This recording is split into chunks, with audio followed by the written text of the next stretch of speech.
Sounds like they're gone. Yeah, I think they're gone.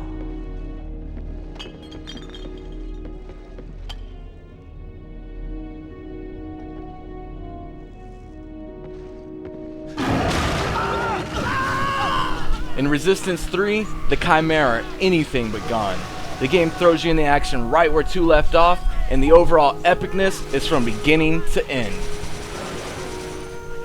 If you haven't played any of the other Resistance games, you'll be just fine, although you are missing out as they're both great PS3 exclusives. But if you want to play 3 without them, you won't be lost, as we have a new hero named Joe. He was the buddy of Nathan Hale in the first one, and now he's the main protagonist in 3. The basic story, which you'll pick up from playing the first few chapters of the game, is the Chimera are still taking over the Earth, and as it lets you know, 90% of the human population is now gone, either converted or dead.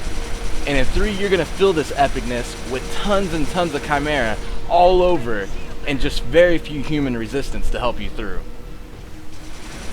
In the game, the main plot is the Chimera finally going to destroy the Earth.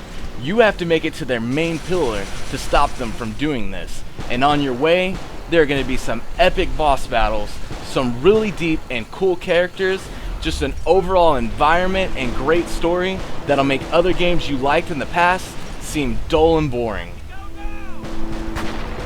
The first thing I have to say about Resistance 3 is, the graphics are amazing. Whether it's in a cutscene or live gameplay, you're going to see some things in this game that you have never seen look that good.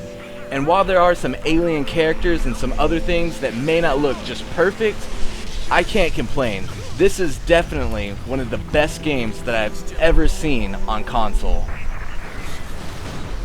The next thing that Resistance 3 can boast is a very well told story. It's well paced and it's very interesting. It'll keep you engrossed from beginning to end. As I played through the game, I realized there were no levels where I felt like they were filler or just action levels that were there just to get me from beginning to the end. I seriously was glued to my TV wondering where and what might happen next. With the storytelling and the graphics that go hand in hand, it gives Resistance 3 a certain epicness that cannot be denied.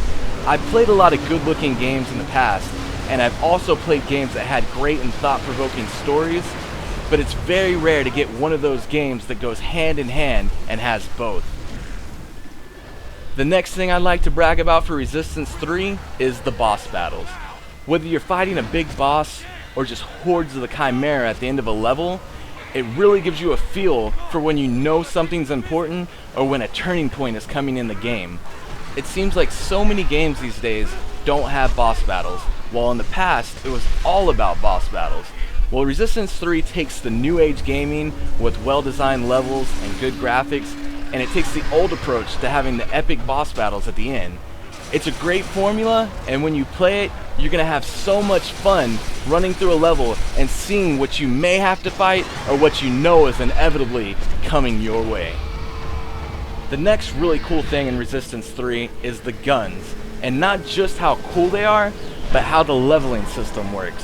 Whenever you use a gun enough, get enough hits, headshots, you will slowly start to level it.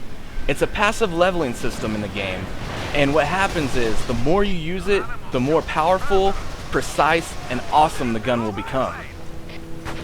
While you make your way across the United States in many cool and different ways in order to save the world in Resistance 3, you're going to come across some really cool and different cutscenes. And while these are there to help promote the story, they're not too long and you never feel as if the story is being pushed upon you.